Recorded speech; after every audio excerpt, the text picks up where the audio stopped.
se o afastamento é temporário, que tem prazo limitado, nem precisaria, né? Mas, sei lá, nunca é demais, né? Colocar bem expresso o prazo.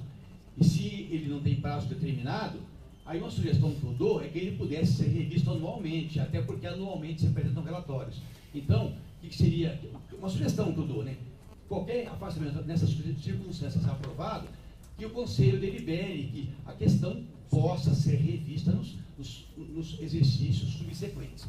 Bom, mas fim dessa questão, em que eu já deixei meu ponto de vista fixado, eu também acabei votando, no caso desse servidor pelo afastamento, aqui por conta daquela falha, mas por dupla ponderação.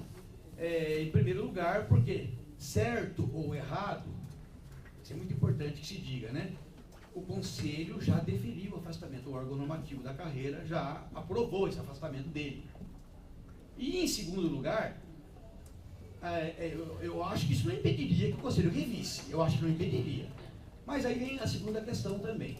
Faltam aí pouco mais de 6 meses para o servidor que está em Brasília, não vou entrar no mérito do seu trabalho, que ele relatou aí muito bem, relatado até, há muito pouco tempo, a questão complicada. Uma parte, sem querer cercear o conselheiro, mas até em vista de outras inscrições, eu estou pedindo para... Mas eu ia finalizar. Não tivesse visto esse vídeo, eu já teria finalizado. Estava na última frase minha. Como eu esqueci qual era, estou pensando o que eu ia dizer. Então, demorou mais. Mas eu ia dizer isso. Eu ia dizer que por conta dessas particularidades, dessa dupla situação, o meu voto é pela aprovação específica, desde que conste que eu entendo incabível o afastamento. Luiz Eduardo. Antes que a gente quer ser breve, nós temos uma comissão de alteração da Lei 988, eu acredito que essa discussão não foi incluída lá na comissão, nós não debatemos a questão dos afastamentos na comissão, e eu acho que, ouvindo os dois conselheiros, ambas interpretações são viáveis. Então, se é nosso interesse resolver de forma definitiva essa questão, o artigo, seu respectivo inciso, deve ser objeto de alteração legislativa. Então, ele fala, apesar de fazer parte da comissão não a presido, a presidência é da primeira subdefensoria, eu acho que era a questão de entrar em contato com o mesmo, que tente aprimorar o conceito. E para enriquecer até a fase, fala do Pedro aqui, eu entendo que juridicamente tem sim um impasse muito grande, porque quando a Constituição quis abarcar União, Estado-membro e município, ela usa a expressão União. Quando ela quer ser precisa, ela usa ou município, ou Estado, ou somente a União. Ela usa a expressão somente. Então a Constituição trouxe essa legislação, essa terminologia própria. Quando ela fala Estado, por exemplo, na fala do senhor Luiz, até na bibliografia que ele usou, Carotti e tudo, é que o modelo estatal europeu não é bem idêntico ao nosso, né? Nosso pacto federativo tem uma configuração um pouco diferenciada. Mas isso não é discussão para a gente, não vai convencer ninguém, nem já te convencer. O problema é de aprimoramento. Eu citei um outro autor que fala específico da nossa Constituição, que é o José Afonso. Então, isso é aprimoramento. Acho que nós temos que tentar aprimorar a redação, porque ambas as definições são possíveis. Uma que fala, quando fala Estado, é só Estado.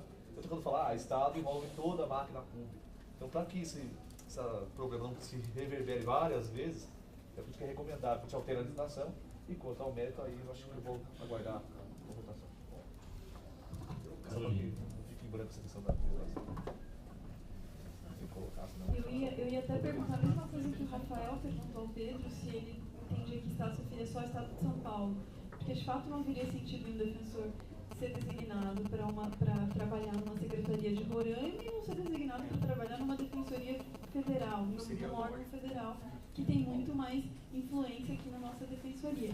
Mas uma coisa que eu queria chamar a atenção, que eu fiquei pensando essa semana, quando a gente falei, nossa, será que a gente vai dar como resultado, como solução?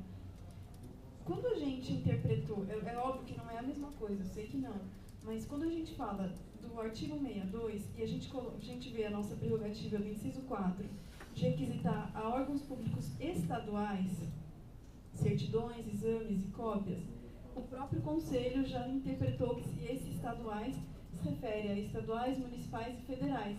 É uma interpretação, inclusive, que foi colocada numa deliberação, que foi a deliberação da tutela coletiva, eu tinha colocado ela aqui, do artigo 14, que na condução do procedimento o defensor poderá requisitar a administração pública direta e indireta da União, dos Estados e dos municípios, né? Então, acho que a gente poderia ter essa mesma interpretação. Porque se a gente quer colocar a defensoria, eu acho que a gente tem que colocar a defensoria do mesmo órgão que uma defensoria da União, não haveria distinção, né? Não haveria essa limitação de órgãos federativos ou da União. Eu acho que é uma interpretação que prestigia muito mais a importância da nossa instituição, que poderia ter um servidor, um defensor, não, a gente está falando aqui de defensor, mas o defensor especificamente vai servidor também, atuando num órgão federal que teria uma influência nacional, muito mais do que a gente ter uma interpretação mais limitada, né? A gente estaria colocando a defensoria num patamar diferenciado, como a gente colocou na nossa requisição. Concordo. Rafael. Essa definição. Não, eu acho que a dúvida trazida pelo Pedro só caberia com relação ao inciso 3º, né, quando fala em razão da expressão do Estado. Porque o inciso 2º ele fala secretário de Estado, aí é um pouco diferente. Mas aqui o outro caso que vai ser discutido é alguém que ocupa uma secretaria, que é um órgão de um ministério. Ele não é secretário de Estado. Então, mas é outro processo. Mas é uma outra discussão, e por isso que eu perguntei, inclusive, da Secretaria Municipal, porque é um cargo de equivalência à Secretaria de Estado. Eu só fiquei com dúvida nesse pedido de afastamento que a gente está votando agora, com relação ao pedido do proponente. Ele fundamenta o pedido dele no 153º, é isso? E ele não procura, no pedido dele, superar essa questão temporal. Aqui, na verdade, Ele não fala nada. ele não fala nada. O ministro né? que pede até dezembro, ele não fala nada. Não, só O essa ministro que dúvida. cita até dezembro, né? O ministro só, ele não fala nada. Ah, sim. O ministro que pede até Questão dezembro, temporal. ele não disse nada. Eu acho que só uma dentro Aí eu acho- dessa questão do ofício do ministro, na verdade, isso também surgiu na questão do Vitor, é algo que na verdade sai direto do ministério sem ouvir as pessoas. Então talvez O Vitor ele não estava nem sabendo. ele não estava nem sabendo do que Olha, ia ser mandado tem ofício. sentido, Então, né? É só um segundinho, fica um segundinho só. Há umas questões absurdas em Brasília. Por exemplo, você pode ver esse processo aí. Tirando o ministro, que sabe a terminologia correta, porque o Ministério da Bem muito organizado, as demais secretarias usam o termo requisição, é hábito. Pode estar escrito aí. Ele pede a requisição. Vai requisitar o servidor paulista? O que é isso, né? Então, podemos encaminhar para votação? Então, vou encaminhar. A gente tem dois encaminhamentos. Nós temos o voto de vista do Luiz Gustavo, nós temos do voto do conselheiro, que foi o relator, né? Eu acho que o meu precede, do seu relator ou do voto divergente, né? Então, começando então Importante pelo isso. voto. Só um esclarecimento, presidente. Ambos votam pelo Pelo afastamento. afastamento. A motivação também é diversa. Podia separar, então. Eu voto também pelo afastamento, só tem motivação diferente. Acho que está se discutindo a interpretação do Estado, né? Também a expressão do Estado. Isso, eu só peço para postar isso, se ficar esquecido, ou seja, que eu voto no caso concreto de forma excepcional, entendendo que de praxe não cabe afastamento. Isso no meu caso. Eu vou encaminhar nos termos do voto do relator, Pedro Avelar, com os fundamentos que ele apresentou. Quem concorda, mantenha-se como está. Não, calma aí. Nos termos do voto do Pedro, quem concorda com o Pedro, mantenha-se como está. Quem não concorda, se manifeste. Então, você? Justificado. Pedro, 1, 2, 3, 4, 5, 6. Os outros 1, 2, 3, 4, 5. Então, vencedor o voto do Luiz Gustavo. Vencidos os conselheiros Pedro Avelar, né? Com o voto do Pedro Avelar, Luiz Eduardo, Augusto, Alexandre Orsi e Horácio.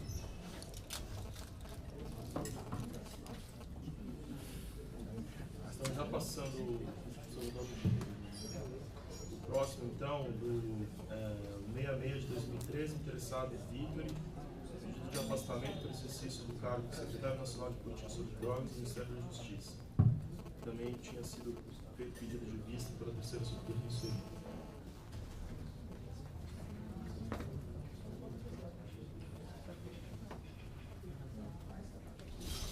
Bom, esse aqui eu acho que a questão é bem mais simples, porque o afastamento em si não se deu pelo inciso 3 do artigo 150, mas sim pelo inciso 2, na medida em que o cargo lá tem o status de secretário, né? Então aí a questão era só com relação mesmo à diligência pedida pelo conselheiro Horácio. Sara, eu encaminhei a você o relatório que o Vitor me mandou. Você pode mandar para os conselheiros? Na verdade, aqui, eu vou ler meu voto. Um voto bem mais reduzido, bem simples. Trata-se de pedido de prorrogação e afastamento do defensor Vitor André Zilli Maximiliano para exercer as funções de secretário nacional sobre drogas no Ministério da Justiça. As folhas 8 e 14 consta o voto do então relator com manifestação pela concessão do afastamento. Na ocasião do deferimento do pedido, o ex-egrégio Conselho acolheu o encaminhamento proposto pelo relator, estabelecendo que o interessado apresentasse no prazo de 1 ano um relatório sobre sua atuação. Às folhas 20 foi acostada a cópia do Diário Oficial comprovando a respectiva nomeação. Às folhas 23 foi apresentado pedido de prorrogação que não chegou a ser apreciado pelo colegiado, é a mesma situação, né? Às folhas 26, novo pedido de prorrogação, agora para até 31 de dezembro, de 2015. Superado o prazo fixado pelo Conselho, encontrava-se pendente a apresentação do relatório referido às folhas 14. Às folhas 29/31, o doutor conselheiro relator se manifestou no sentido de ressaltar que o afastamento deferido ao interessado, sendo para cargo com o estágio de secretário, não possui limitação temporal, muito embora, nesse momento, o ministro da Justiça tenha solicitado que o afastamento seja renovado apenas até o dia 31 de 12 de 2015. Outro sim, por ter constado o dever do interessado apresentar o relatório a esse egrégio Conselho, solicitou converter-se o pedido em diligência para que o interessado apresentasse relatório sobre sua atuação no cargo em comenda. Foi então pedido vista dos autos por mim. Posteriormente ao pedido de vista, contudo, o interessado juntou aos autos relatórios de suas atividades no período de afastamento, em qual, em síntese, elencou resumidamente suas atividades durante todo o período de afastamento. Ele traz um relatório, fazendo todo o histórico, e depois ele até põe uma tabela. Escreveu também a realização conjunta com a ANADEP de seminário sobre política de drogas, encartando o folder do evento. Mencionou o início de tratativas com diversas defensorias públicas de todo o Brasil para que a Senad venha financiar projetos de apoio técnico profissional e informou que encontram-se abertas 30 mil vagas para profissionais do sistema de justiça para curso à distância, promovido pela Secretaria para capacitação na área de drogas. É o relatório pelo que passo a votar. Tendo em conta o teor do relatório, que denota grande gama de atividades do interessado em ligação com os interesses institucionais da Defensoria Pública, considero como cumprida a obrigação elencada na deliberação de folhas 14. Assim, entendo como superada a necessidade de diligência elencada pelo doutor relator. Por outro lado, tal como apontado no voto do relator, considero incidente no caso disposto no artigo 150, inciso 2, da Lei 988 de 2006. Outro sim, me parece inequívoco, até pelo teor do relatório juntado, que há relação de atuação do interessado na Senad com os interesses da Defensoria Pública do Estado, sendo conveniente a prorrogação do seu afastamento nos moldes do solicitado. Diante do exposto, voto pelo acolhimento da prorrogação do afastamento do defensor público Vitor André Zilli Maximiano, acolhendo o pedido formulado às folhas 28 e mantendo seu trucinho o dever de apresentação de novo relatório por parte do interessado no prazo de 1 ano, a contar da votação para o requerimento. Aqui eu vou até fazer uma explicação. Eu realmente entrei em contato com o Vitor e, lógico, ele se dispôs a apresentar. Ele não sabia que o ministro tinha solicitado a prorrogação, inclusive falou que tem intenção de vir ao Conselho expor mais detidamente a sua atuação. Ele relatou longamente no relatório que eu enviei toda a atuação, enfim. Aí nesses termos eu considerei como preenchida a necessidade de apresentação de relatório e também como conveniente a prorrogação do afastamento.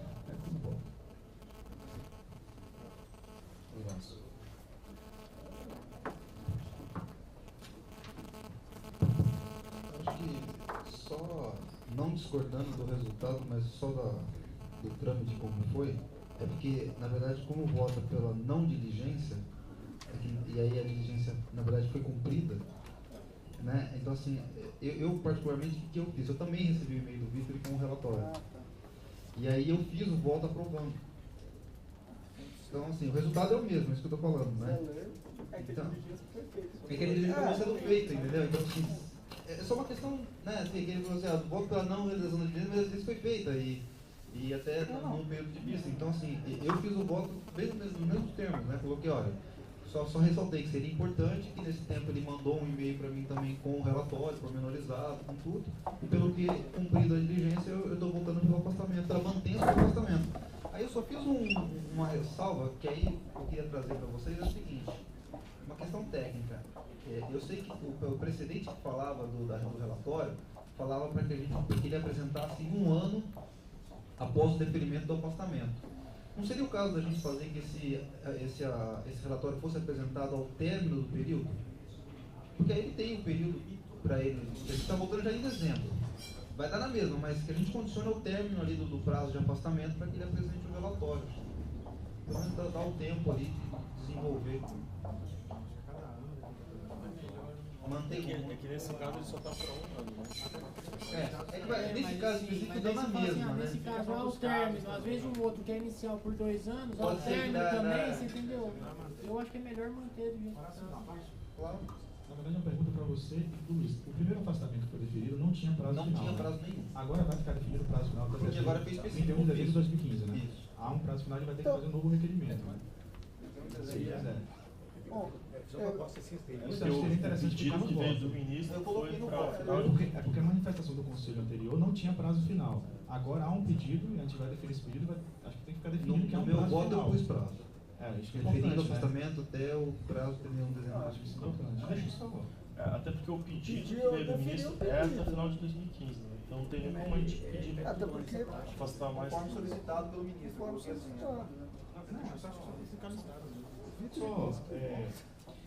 Eu acho que eu vou concordar com o conselheiro Horácio com relação a esse relatório. Porque, assim, no afastamento pelo inciso 2º, fala exercer cargo de ministro de Estado ou secretário de Estado.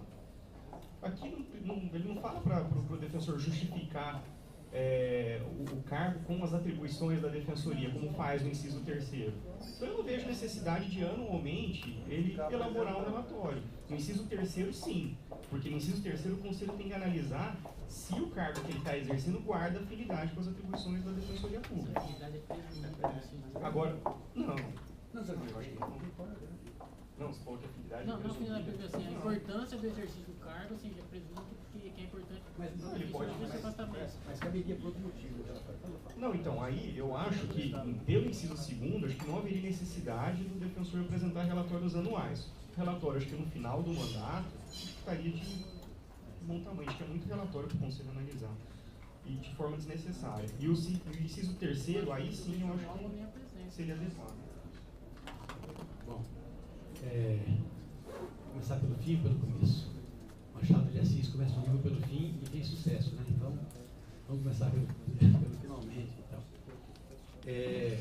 Considerando-se, supondo-se aí a aprovação, eu já fiz uma proposta aqui agora há pouco que eu acho que é válida, né? Em cada afastamento, anotar-se especificamente o prazo dele. Nesse caso, a lei não coloca prazo algum. Portanto, em tese, ele pode viver ad eternum lá, enquanto for chamado lá para aquele cargo. Portanto, não há prazo algum. Mas aí, até mesmo que vai haver uma extensão do conceito, né? Na minha opinião, até superando o texto expresso da lei. Então, eu acho que é um ato administrativo e é bom que se fixe prazo, sim, pelo menos para a reavaliação. Ou seja, há um novo prazo, vence em dezembro, 30 de dezembro de 2015, e aí, se for o caso, se reavalia. Agora, o relatório também entendo que, como o Rafael, que ele é necessário, existe alguma de relatório. Mas há um outro fundamento que pode, eu acho, autorizar o pedido do relatório. Por quê? Porque, afinal de contas, a Defensoria de São Paulo está aprovando que um defensor vai ficar fora do Estado, enfim, ela não vai saber nada que acontece com ele. Então, talvez, eu acho que um outro fundamento até pudesse haver, mas legalmente não há qualquer exigência de relatório. Isso é o final. O começo do meu voto, eu tinha a intenção preliminar aqui, eu vim para cá com isso, acho que eu até disse isso aqui na semana passada, de votar contrariamente, inclusive a permanência dele para o ano que vem. Porque como o prazo dele é indeterminado, difere do fundamento que eu trouxe para concordar com o do Ricardo, é diferente, né? Então, aí, a minha intenção era, em princípio, até entender como encabir, já no meu voto, já para conclusão, término desse afastamento. Eu colocaria isso do ano que vem. Mas, até também, pela segunda questão de fato que trouxe, o fato de já ter sido aprovado, não é? Aliado à importância do cargo, já foi dito isso, ao relatório que eu não li, mas não recebi. Foi. Mas tá, tudo bem, ele não achou importante mandar para o dissidente aqui, mas tá bom. Depois eu leio. Hoje à noite, com uma leitura de bordo lá no meu ônibus. Aí, eu penso, portanto, em dar um voto semelhante ao caso anterior. Muito rapidinho, não vou me estender, não. Insisto, mesmo para secretário de Estado, eu sustento que o cargo, isso aqui eu imprimi, está impresso aqui no, não sei se eu juntei, né? O cargo de secretário, de secretaria do Ministério da Justiça, não é cargo de ministro, ele é subordinado ao ministro, é um cargo de secretaria, enfim, que é a terminologia que se usa lá para o cargo das 6, da assessoria superior, até tem assessoria no próprio nome, portanto não é cargo de ministro, não é nem equivalente a ministro. Então, com esse fundamento, eu também vou repetir o voto no tocante ao meu entendimento, ou seja, não cabe afastamento para defensor público ou servidor ocupar cargo de secretário em secretaria da União Federal. Não cabe.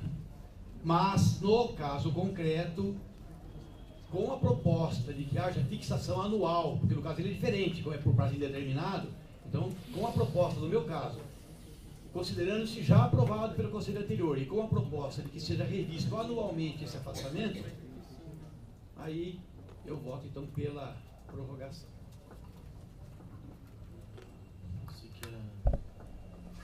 Na verdade, até como o período de 1 ano que eu tinha mantido da exigência inicial coincide com o término do afastamento aí solicitado, eu me oponho aí a acompanhar o... Permite uma parte? Mas não é que eu esclarecimento. Eu já falei aqui antes, em todos os casos, a gente vai fazer isso no ano que vem de novo, poderá, vai ou não. Então, o que eu queria dizer? Na verdade, ele não está pedindo afastamento até 31 de dezembro, ele é uma prorrogação que é automática. Isso tudo bem, não está escrito em lugar nenhum, não está isso, mas é praxe. Basta olhar o ano passado, o ano retrasado foi a mesma coisa. O ministro sempre pede, não é só isso, todo o ministério, sempre pede prorrogação para o ano civil seguinte. Então, como na nossa lei o afastamento é por prazo indeterminado, para o afastamento, a sugestão que eu dou, se acolhida, evidentemente, é de que defina o Conselho a necessidade de, expressamente, né?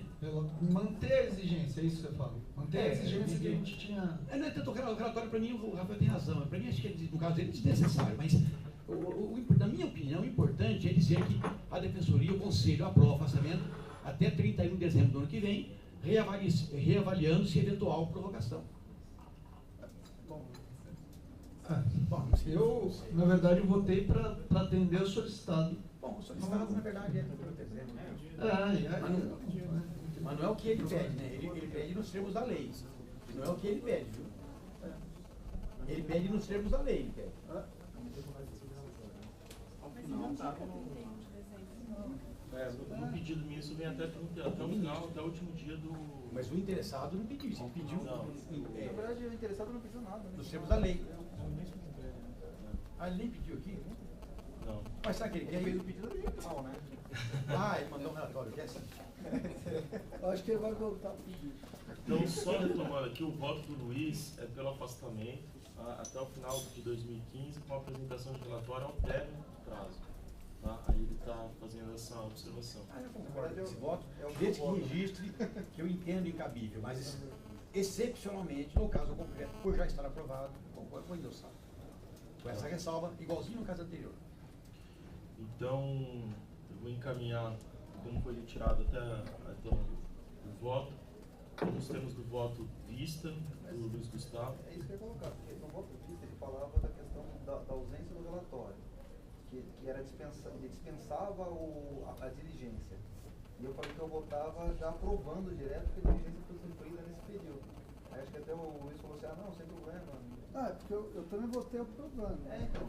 É porque Dispensei- é que assim, se você votar no voto de vista, você vai votar que está dispensando a diligência. Cumprida a diligência, foi É, aprovado. entendeu? Não, é que não teve diligência formal, porque Entendeu? formalmente não existiu a diligência. Por isso que depois eu voltei e falei, tá É aprovado. verdade. Entendeu? É isso que eu tô falando. Só essa questão técnica aqui. Pode ser. Então, Aprovando, votando. eu tô mantendo exatamente só a mesma relatoria. coisa. É. Tá. Você não fala que teve diligência formal Eu nada. escrevi, não, falei assim que eu estava votando para converter em diligência, mas aí foi cumprido espontaneamente por ele, que me encaminhou por e-mail. Então, acho que eu mandei o voto. E aí você fala para ele apresentar o relatório no final do Ao período. final do afastamento. Tá, então, nos termos do voto do relator, Horácio, quem concorda não tem isso como está. Então, aprovado por unanimidade. Com a ressalva. Isso. Mas você vai apresentar um voto ou só essa ressalva? Só com a ressalva, basta constar em ata, ressalva que eu entendo incabível e a aprovação é excepcional, tendo em vista já ter sido aprovado por gestões anteriores. Né? Seguindo, tá? É coisa que depois eu ajudo a redigir.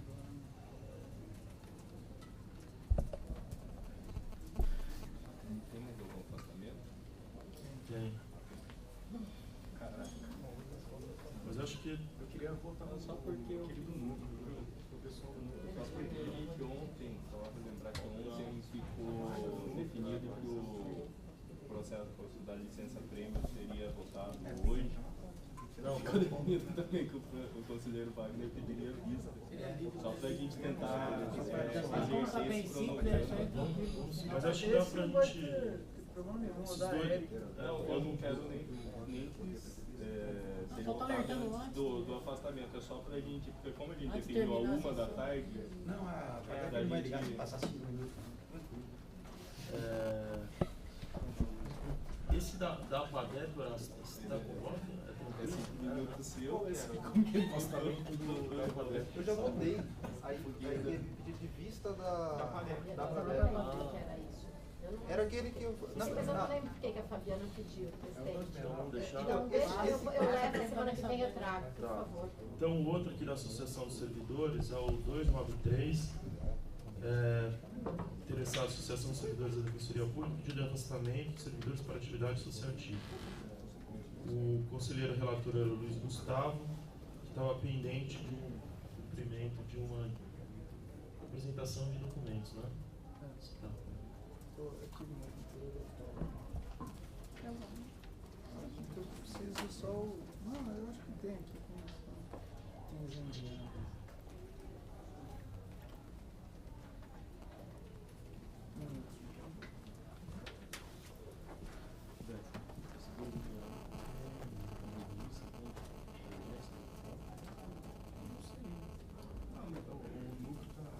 vamos decidir isso aí.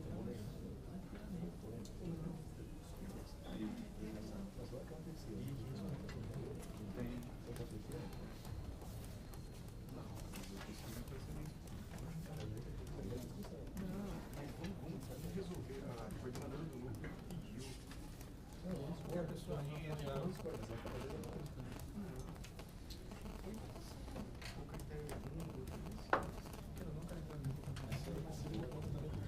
recebi o e-mail da. Eu recebi o e-mail da. Mas agora.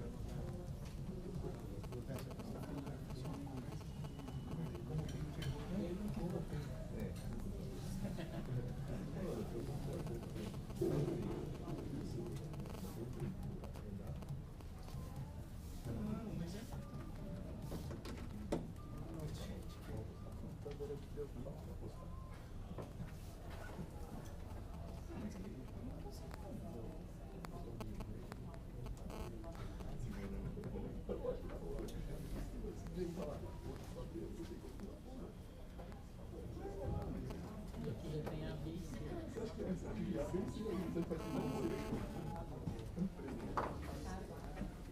Obrigado, conselheiro. Questão ainda é, presidente. Quer ler no seu, né? Vai lá, vai lá, vai. Não tem lei da LC, né? Porque só lei e eu vou pedir. O presidente Mário já está condicionado a pedir vista Acho que é dele? melhor. Pode ser? Vou estar essa pesquisa já final aberto. Se quiser ler como radialista, então melhor. Eu só estava me falar. É verdade. Exercício do presidente e exercício dos conselheiros. O processo CSDP 329/2014. Trata-se de proposta de alteração na deliberação 285/13 do Conselho Superior, que estabelece normas para o gozo desses prêmios dos membros e servidores da Administração Pública. O pedido do nobre colega Bruno Haddad Galvão pretende a revogação do parágrafo 2º do artigo 4º da deliberação acima mencionada.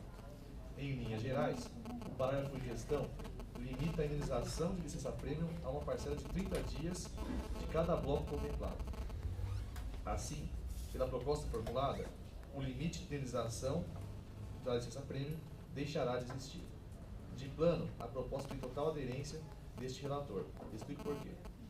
Nos termos do artigo da deliberação 285, que foi fruto de um pedido formulado pelo ex-conselheiro José Moacir do Nascimento, o qual, após sinuosos caminhos, acabou aprovado com os esclarecimentos prestados pelo voto do conselheiro Rafael Bessa Yamamura, há a limitação de que se indenize, do total de 90, apenas 30 dias de licença-prêmio.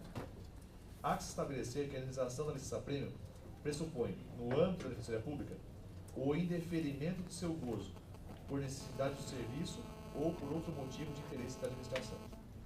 Logo, estabelecer o prazo máximo de indenização de 30 dias é algo incompatível com a própria natureza da indenização. Ou existe necessidade de serviço público, ou há um relevante interesse público para o indeferimento do gozo da licença-prêmio, ou é a hipótese de seu gozo normal. Assim, pelos termos normativos, a regra de que os defensores públicos e servidores gozem com normalidade da licença-prêmio. O indeferimento é algo excepcional e extraordinário. Limitar a indenização a 30 dias é discriminar algo sem um fundamento concreto e efetivo para a discriminação. Além disso, trata-se de uma limitação indevida à discricionalidade administrativa que poderá interferir o gozo da licença-prêmio. Indagas: como deve agir o administrador se, por imperiosa necessidade pública, indeferir o gozo de licença-prêmio e deparar-se com um defensor público que já teve o indeferimento de 30 dias? Estaria a administração obstaculizada pela norma contida no parágrafo aqui atacado? Assim, o caso é mesmo de revogação. Se, diante de determinado caso concreto, a administração afirmar que, por necessidade de serviço público, que deve ser contínuo, ou interesse da administração, o defensor público está impossibilitado de gozar da sua licença-prêmio, o caso é de indeferimento e posterior indenização, pouco importando se o defensor já teve ou não o indeferimento anterior de 30 dias. É inimaginável que haverá interesse público no indeferimento do gozo, mas, por outro lado, não haverá correspondente indenização. Como ressaltou o voto visto do processo 121/12, que deu origem à deliberação que se pretende alterar, a proposta é oportuna e conveniente, uma vez que viabiliza a continuidade do serviço público, com a possibilidade de redução de gozo de licenças-prêmios adquiridas pelos membros e servidores dessa instituição, que conta com inúmeros problemas de afastamento e volumosa demanda. Ainda, por ser uma instituição nova no Estado de São Paulo, vários de seus membros e servidores adquirirão ou adquiriram as vantagens em períodos simultâneos, o que em breve espaço de tempo poderá prejudicar a prestação do serviço. Todas as demais questões relacionadas à possibilidade do egrégio Conselho Superior normatizar a questão, bem como a legalidade de tal postura, já foram enfrentadas no processo 121/12, que deu origem à norma já mencionada. Por conta disso, trago aos autos e faço integrar o presente voto à integralidade do processo anterior. Aqui, conforme bem fundamentado pelo proponente, trata-se apenas e tão somente se entender se é jurídico ou não limitar a indenização por parte do empregador a apenas 30 dias de licença-prêmio. Após ler todo o processo que deu origem à deliberação em questão, não encontrei uma única linha que justificasse tal limite. Por óbvio, elas não existem. Eis que não há fundamento de fato de direito para tal limitação. Desta feita, não há como não acolher o pedido formulado. É como eu voto pela revogação do parágrafo 2º do artigo 4º da deliberação 183, parágrafo 13.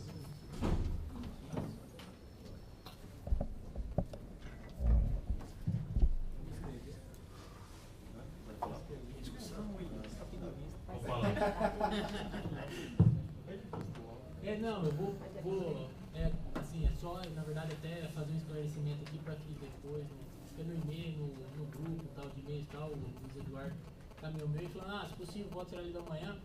Só para esclarecer que, na verdade, a gente já tinha acertado na reunião administrativa que seria lido hoje, que eu iria pedir vista. Para quê? Para que seja possibilitada a votação no dia 18. Por quê? Porque no outro comunicado da PADEP, que é o que realmente aconteceu, eu falei assim, a gente tem que estar maduro e tal. E o voto, esse processo seria incluído na pauta dia 18. Então, para esclarecer quem lê esses e-mails tal, e os relatos, é que na verdade vai ser votado no dia 18. Eu me comprometi a apresentar, a pedir vista e apresentar o pedido no dia 18, só para não ter nenhuma divergência, às vezes eu entende alguma coisa e desvirtua alguma coisa assim, porque não entende também, né? Por que foi votado hoje com vista e não foi, e se tinha decidido que ia ser votado no dia 18. Tá? Então eu estou pedindo vista. Obrigado.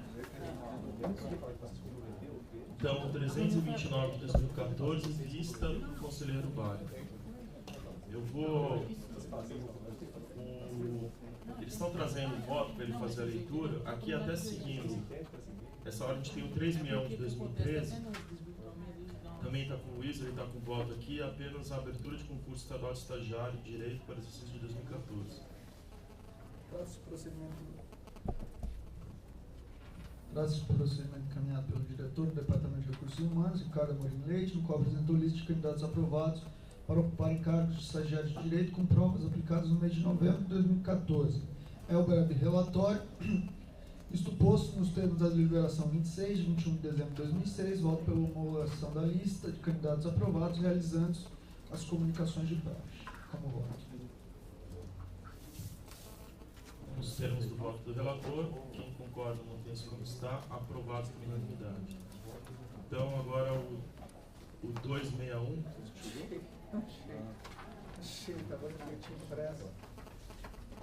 Então, retomando o 293 de 2014. Bom, trata-se de pedido de prorrogação de afastamento da servidora Érica Meirelles de Oliveira. Desculpa, de pedido de afastamento da servidora Érica Meirelles de Oliveira nos moldes dispostos pela Lei Complementar Estadual 343 de 84 para cumprir mandato eletivo em entidade de classe com mais de 500 associados, qual seja a Associação de Servidores e Servidoras da Defensoria Pública do Estado de São Paulo, ASDEPESP. A questão foi apreciada por esse relator em decisão exarada em 5 de setembro de 2014. Na ocasião, após a análise dos termos do pedido, houve um encaminhamento no sentido de autorizar o afastamento, condicionando sua ratificação à apresentação de comprovação da regularidade registral da associação, da ata de eleição da oficial Érica como coordenadora geral da associação e da declaração de que a servidora encontrava-se em efetivo exercício de seu cargo. Quanto ao pleito de decisão administrativa da Defensoria Pública Geral para pagamento de valores relativos ao auxílio alimentação e auxílio transporte da oficial afastada, o voto foi no sentido de encaminhar cópia dos autos ao expediente aberto na Defensoria Pública Geral para apreciar o pleito das DPES. A requerente providenciou a regularização das pendências apontadas conforme se observa dos documentos protocolados nos autos, certidão do DRH e ata de assembleia registrada, devidamente protocolada e prenotada pelo cartório do terceiro oficial de registro de títulos e documentos de pessoa jurídica desta capital, de maneira que a concessão do afastamento há de ser ratificada nos exatos termos da decisão anteriormente lançada nos autos. Diante do exposto, voto pela ratificação do afastamento pretendido e encaminhamento das cópias referidas à Defensoria Pública Geral, tal como apontado.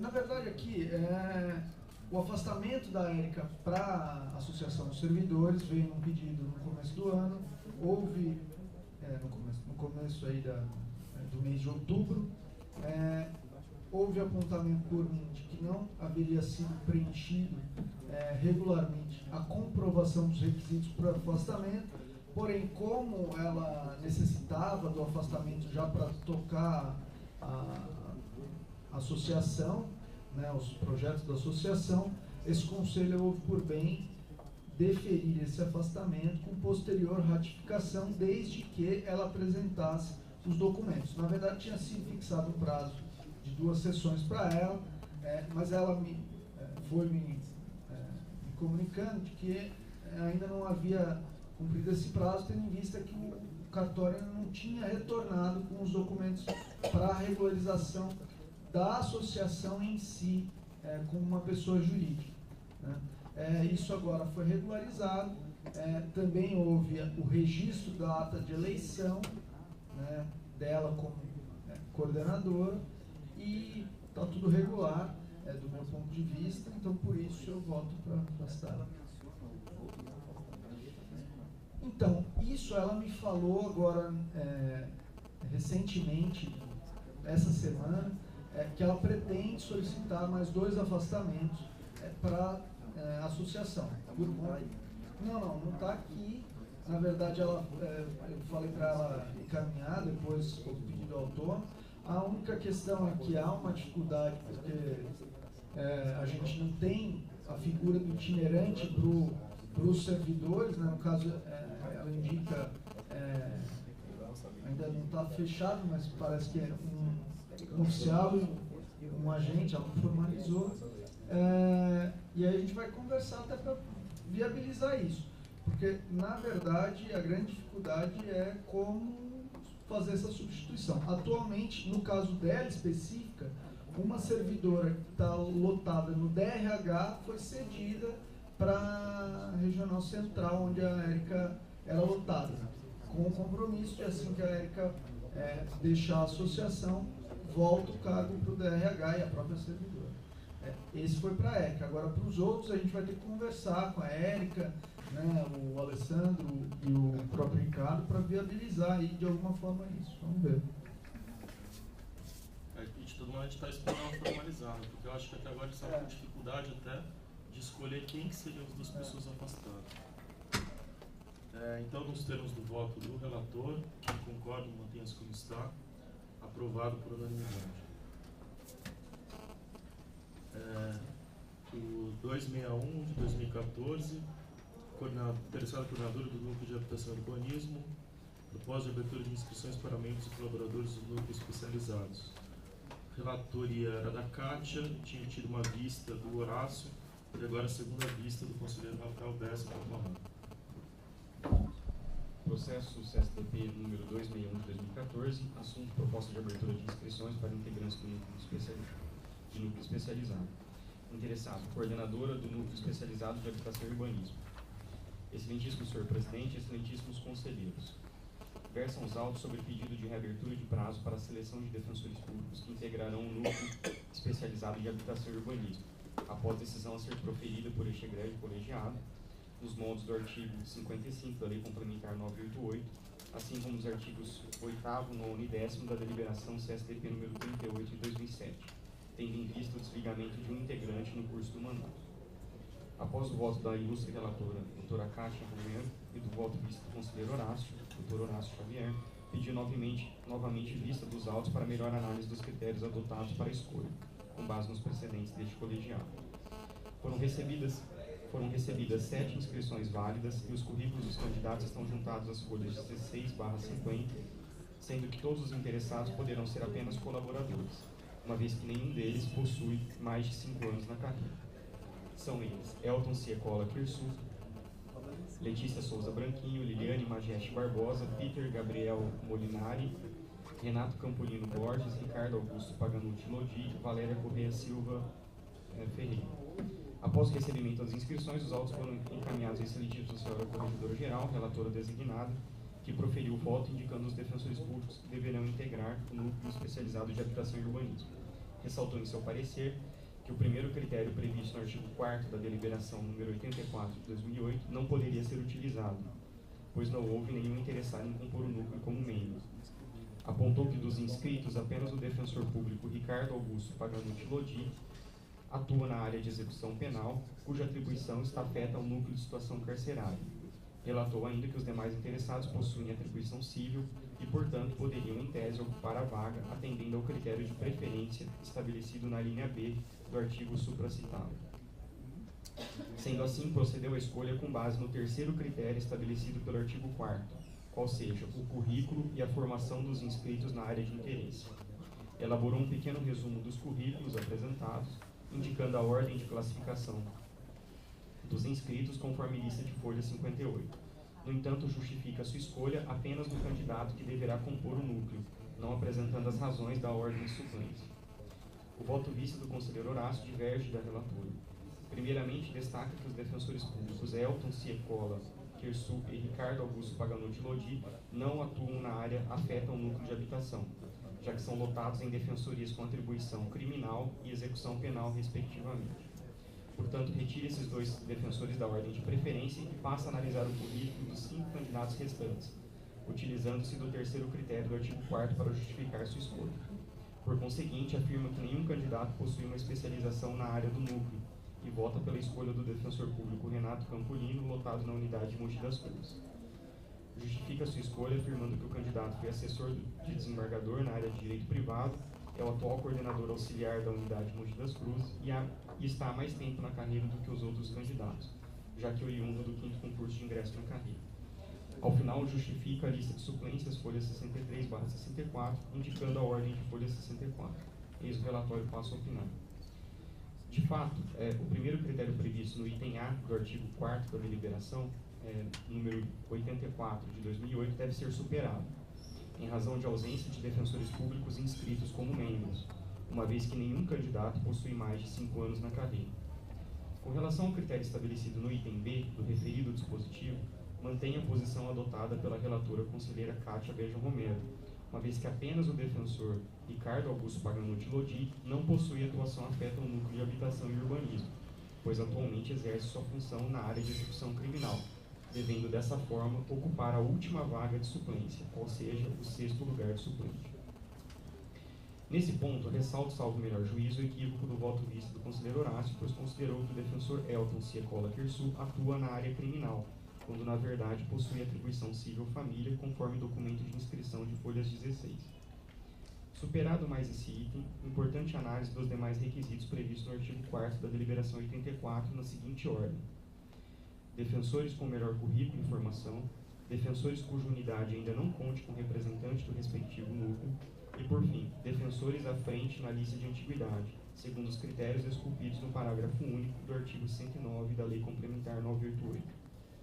Primeiramente, cumpre ressaltar que dos 6 candidatos restantes, todos possuem atuação na área civil, lato sensu, e fizeram opção única para integrar no núcleo de habitação. Ao contrário do entendimento exposto no voto vice do ilustre conselheiro Horácio, entendo que na análise curricular dos candidatos devemos verificar de forma objetiva com elementos contidos nos autos: 1. A atuação diferenciada dos defensores públicos na área do núcleo e 2. A formação acadêmica. No presente processo administrativo, após compulsar os currículos apresentados, no que tange à atuação ordinária, não verifiquei nenhuma posição de destaque de um candidato sobre os demais, devendo, no meu entendimento, ser analisada a formação acadêmica para o desempate entre eles. Nesse passo, entendo que a pós-graduação, ainda que não ligada diretamente à atividade do núcleo, deve ser considerada, especialmente quando os inscritos estão em situação de igualdade. Dentre os 6 defensores públicos remanescentes, entendo que 3 deles devem ter preferência na lista de escolha, pois possuem melhor currículo do que os demais inscritos, uma vez que indicaram pelo menos uma especialização concluída. São eles: Valéria Correia Silva Ferreira, Peter Gabriel Molinari e Liliane Majeste Barbosa. Além disso, uma candidata, ao contrário do afirmado no voto vista, possui claramente formação em produção acadêmica na área de habitação e urbanismo, conforme descrição dos currículos que seguem. Portanto, os nomes dos defensores com as respectivas classificações de acordo com o critério melhor currículo são os seguintes: 1. Valéria Correia Silva Ferreira, defensora pública lotada na unidade de Barretos, possui pós-graduação lato sensu, especialização em direito da administração pública na Universidade Federal de Uberlândia, concluída no ano de 2012, tendo como tese a construção do direito à cidade e a realização do Estado Democrático de Direito. Além disso, possui produção bibliográfica na área de habitação e urbanismo, com a publicação dos seguintes trabalhos: Cidade e Democracia, o Espaço Urbano, os Direitos Fundamentais e um Novo Conceito de Cidadania, ano de 2012, e Delineamentos do Direito de Propriedade à luz do Estatuto da Cidade, ano de 2011, folhas 45/47. Ela ficaria, de acordo com o meu voto, com a única vaga do número. Peter Gabriel Molinari Chuvai, defensor público lotado na unidade de Itaquera, possui pós-graduação em Direitos Fundamentais pelo IGC, especialização do Centro de Direitos Humanos da Faculdade de Direito da Universidade de Coimbra, em parceria com o IBCCRIM, tendo participado ainda do curso de regularização fundiária, gestão urbanística e social, promovido pelo Núcleo de Habitação e Urbanismo, em parceria com a Escola da Defensoria Pública do Estado de São Paulo, dentre outras atividades, folhas 36/37. Ele ficaria como primeiro suplente. Liliane Majeste Barbosa, defensora pública lotada na unidade de Santo Amaro, possui pós-graduação em Direito Privado pela Universidade Cândido Mendes, concluída em 2012, dentre outras atividades, folhas 34/35. Ela ficaria com a segunda suplência. Os demais defensores, Renato Campolino Borges, Elton Ciecola Terçu e Letícia Souza Branquinho, possuem currículos equivalentes, pois não apresentaram título de especialista, nem atuação institucional destacada na área afeta ao núcleo.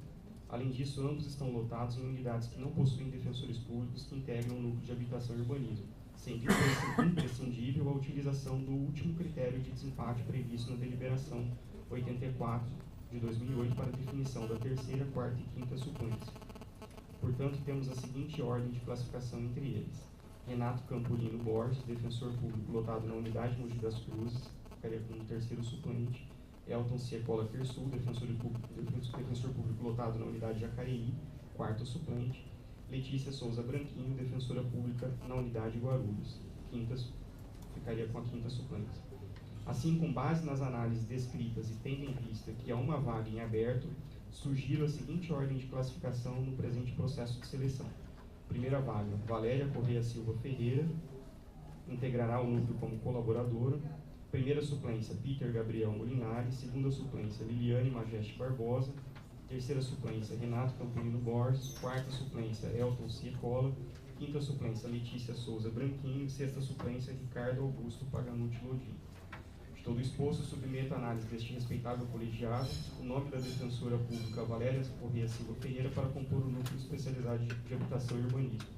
Por fim, voto pela indicação dos demais defensores públicos para a composição da lista de suplência na ordem acima descrita, ser utilizada na hipótese de vacância de algum cargo.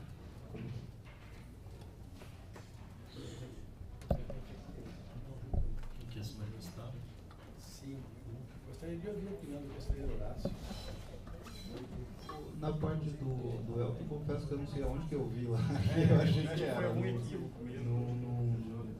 Eu tinha visto os finalistas das atribuições, onde eu estava olhando, então estava criminal, foi daí que eu tirei. Então, e aí é outra questão de critério, né? Quando eu tinha lido administração pública, para mim não tinha relação, então eu tinha dado preferência na questão da atuação extra, mais tempo na carreira, então acho que como é subjetivo, acho que todos ali têm totais condições. Então, são três listas diferentes. Acho que se algum conselheiro pedir uma vista coletiva, vai ter uma quarta lista diferente. Então, eu acredito que, de qualquer forma, eu não vejo nenhum prejuízo. E, assim, o meu critério foi aquele que eu tinha colocado. Eu coloquei o tempo de atuação na área. Eles têm tempo de atuação na área, conforme. Tanto é que não fica muito longe, se deixou também a Majeste próximo também. A Valéria era a minha terceira, então quer dizer, acho que a nossa está até mais próxima do que da relatoria. A gente só teve uma inversão ali de colocação do primeiro, mas acho que os 4 primeiros ficaram praticamente os mesmos que nós, que estava na minha, está na sua, só tem uma inversão de colocação. Então, só a Valéria, que eu sugiro para ficar com a única vaga do núcleo, ela apresentou, no meu entendimento, pós-graduação e especialização na área de habitação e urbanismo. Que ela cita, inclusive, a tese dela, que é com relação ao Estatuto da Cidade, direito à propriedade. Então ela eu acho que teria preferência sobre os demais porque ela apresenta especialização na área de habitação. E a relatora vai endossar? A Kátia, ela vota, ela inverte, deixa eu ver aqui. O primeiro suplente, que é o Peter, ela sugere para ficar com a vaga. E a Valéria como primeiro suplente, entendeu? Ela inverte esses dois. Aí depois a ordem a partir da segunda suplência aí já é outra coisa. Mas deixa eu perguntar pra você usou primeiro como a especialização na área. Não, o que eu fiz? De acordo com que a gente, da forma como o conselho estava votando, a gente estava considerando a atuação relevante, né, na área,